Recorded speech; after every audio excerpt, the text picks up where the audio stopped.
I know y'all here. I gotta pause the show because I don't. The musical soundtrack is fantastic. What's going on, everybody? It's your boy, the uncrowned Otaku.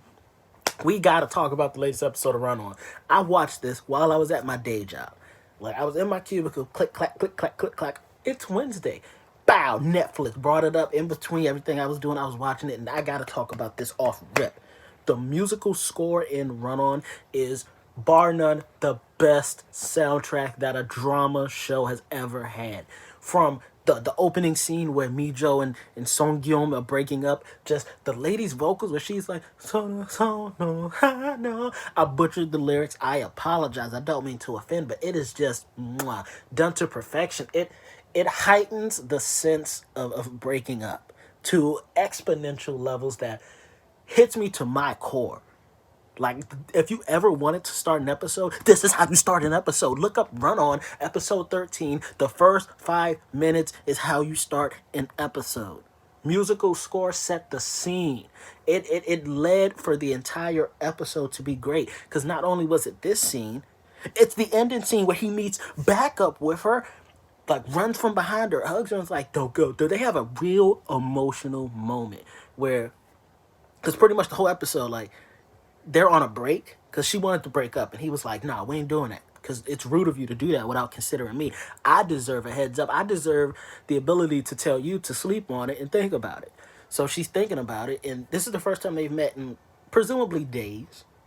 And he hugs from behind and he's like, I've never been this stubborn for anything in my life. Usually I'll do what people ask me, but don't ask me to learn how to break up. You can teach me anything, but please don't teach me how to break up. And the music that was hitting in that moment, mwah, another masterpiece.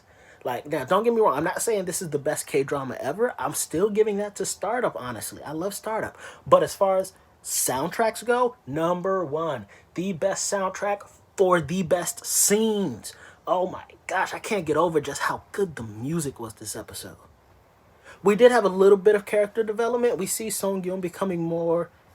I want to say human because he seemed kind of robotic before, but now he's tapping into his own emotions. He's starting to make jokes, starting to comfort people. So we see him getting to be a little more human. Biggest moment there is after they decide to take the break. He is waking up, getting ready to go for his run, and we see a flashback where she's like, "It's okay not to overcome everything. You can rest on weekends." We don't know what day it is. That's not the significance. The significance is her saying like, you can take days to rest. Days were made for you to rest. You don't have to do everything all the time for everybody. He takes that to heart. He sleeps in that day. He sleeps in a lot of days, honestly, from what Lee says. But that was so great. It leaves you on a cliffhanger where he's asking her, don't break up with me, and she's like, let go of me and we'll talk. Okay, let go of me and we'll talk. And it ends there. Like, there's no definitive conclusion. You can see the emotion in his eyes. You can see the emotion in her eyes. Neither one of them want to break up. And to be honest, I don't even know why they really trying to break up. Like, Mijo did the hard part. She stood up to his dad. She's been standing up to his dad this whole time. Why are you caving now? You're about to give his dad everything he wants. By allowing his dad to scare you off, you're going to hurt Song Yeon more than anything else has ever hurt him in his life. You cannot run from this. After all you've built up, you asked him to never disappear from your life. In your drunken stupor, you asked him to like you. He's been doing everything you've been asking for. You can't run from this man. After getting him to leave his home, after kind of teaching him how to love himself instead of always caring about others, you cannot do this to him. You have got to stick with him to the end. Now, that's all I'm going to say about that couple for now. Let's move on to Lee and Dana. Miss Sale. I like calling them Miss Sale. I'm not gonna lie. It's actually smooth sailing for them. They went on a nice drive. They went on a nice walk. Now I didn't realize this until the episode was over, but I think that drive and walk they went on, the importance to that was when Lee was saying like, I want to do something on your birthday. That's when later on we realized like her birthday is not technically her birthday because we already knew her dad forged it so that the first son could seem like he was older. I have no evidence to back this up with, but I think the day they went on that walk, I think that was technically her birthday.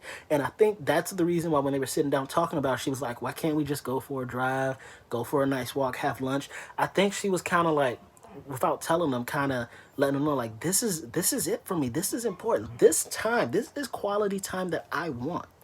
He didn't know at the time, so all he was kind of thinking was like, we can't just do the stuff we do every day. But little does he know, that one day could have been the specialist day for her.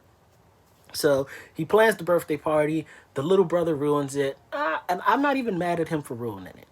Cause after he told him like this day isn't her birthday, you're gonna make her day ruined because she's gonna celebrate a false day. Like it makes sense. If he could have conveyed that a little better, would have ruined the whole fiasco at the tea shop. It's not a cake shop, it's a tea shop.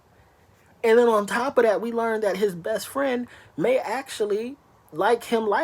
Like his best friend may be in the dudes, and that's totally cool. But Lee doesn't know it yet.